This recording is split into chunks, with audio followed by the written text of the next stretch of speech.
तर नमस्कार मित्रांनो, स्वागत आहे आपल्या गावाकडच्या वाकड्या तिकड्या चॅनलमध्ये. तर आज आलो आहे मी तुम्हाला सांगतो आपलं 4 किलोमीटरचे शेत आहे का, ते शेतात आलो आहे. तिथं यायचं कारण म्हणजे आता तुम्हाला सांगतो कंप्लीट आपण 15 दिवस झालं आपण तुरीकडे येडा करायला आलो नव्हतो. आणि आपली इकडं 5 एकर तुरी तुम्हाला तर माहिती आहे.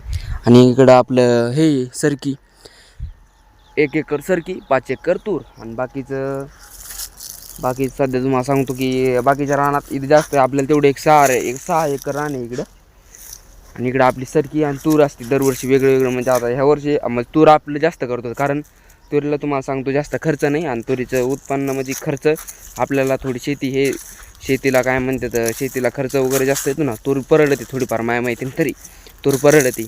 यंदा काय माहिती तुरीला कसा भाव राहतोय काय तुम्ही बघू शकता. बाकी की इकडं आपली ही सरकी आहे, हिला सध्या तुम्हाला सांगतो दोड्या नाही तर उपटून टाकावं लागेल म्हणलं. दोड्या पिढ्यासारखी कापूस बिपूस डबल येईल. कापसाला काही भाव नाही, 7,000 भाव आहे सध्या कापसाला. आणि चांगल्याला ते पण प्युअर कापसाला जाते. बाकी तुम्हाला सांगतोय आता सध्या तर प्युअर कोणाकडेच नाही. मागचे कापसं तेच प्युअर.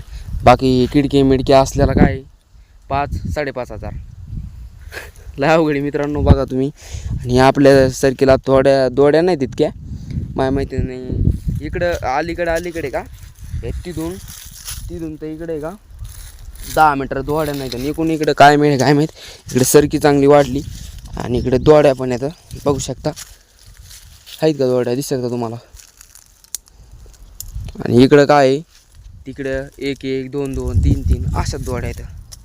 त्याच्यामुळे आपण काय करू 2-4 दिवसांनी आपलं सध्या तिकडं ऊस वगैरे लावायचं झालं आहे. काल सध्या थोडंफार कामं वगैरे येतं घरचे कामं. म्हणजे आता ऊस आपला कालची हे गेलाय आपला सगळं ऊस कारखान्याला. ते ऊस वगैरे गेलाय. आता आपलं काय करायचे डायरेक्ट तुम्हाला सांगतो की आता ते रान वगैरे नीट करायचे ऊसाचं. आणि मग इकडं आपण सरकी बिरकी उपटायला येऊ.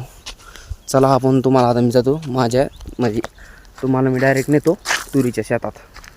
चला नवीन ब्लॉगर आहे हो, त्याच्यामुळे थोडं गोळ होतं आहे. जाऊन द्या, सवय होत चालली. पण मित्रांनो पहिल्या वेळी आपल्या लिव्ज येणार ब्लॉगला.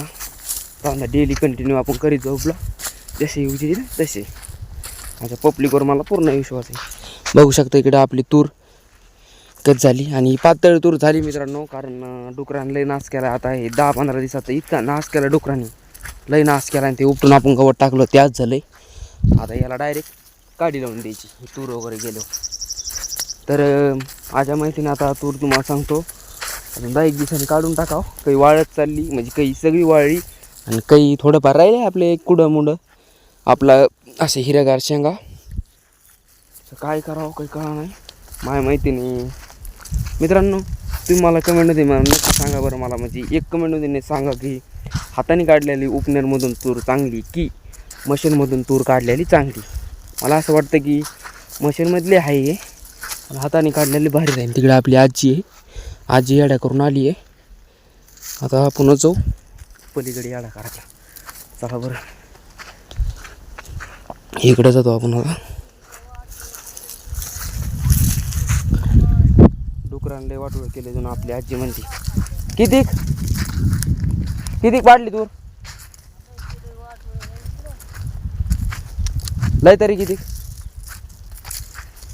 बरेच मोडली काय. आणि काढायचं काय झालं आता काढायची आली काढायला. इकडं आहे हिरी थोडी पाहिजे कुडं मोड हिरी.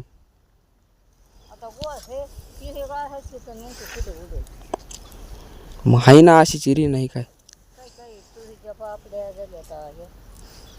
हराव. तर मित्रांनो आपली आजीबाई आली. आजीबाई म्हणली की तूर काढावं लागेल. आणि काही तुम्हाला सांगतो की आजीबाईचं असं म्हणणं आहे की सगळीच तूर अर्धी तूर हिरी आहे आणि बाकीची वाळली. चला आता सांगा तुम्हीच मला सांगा मिशननी काढू हाताने काढू.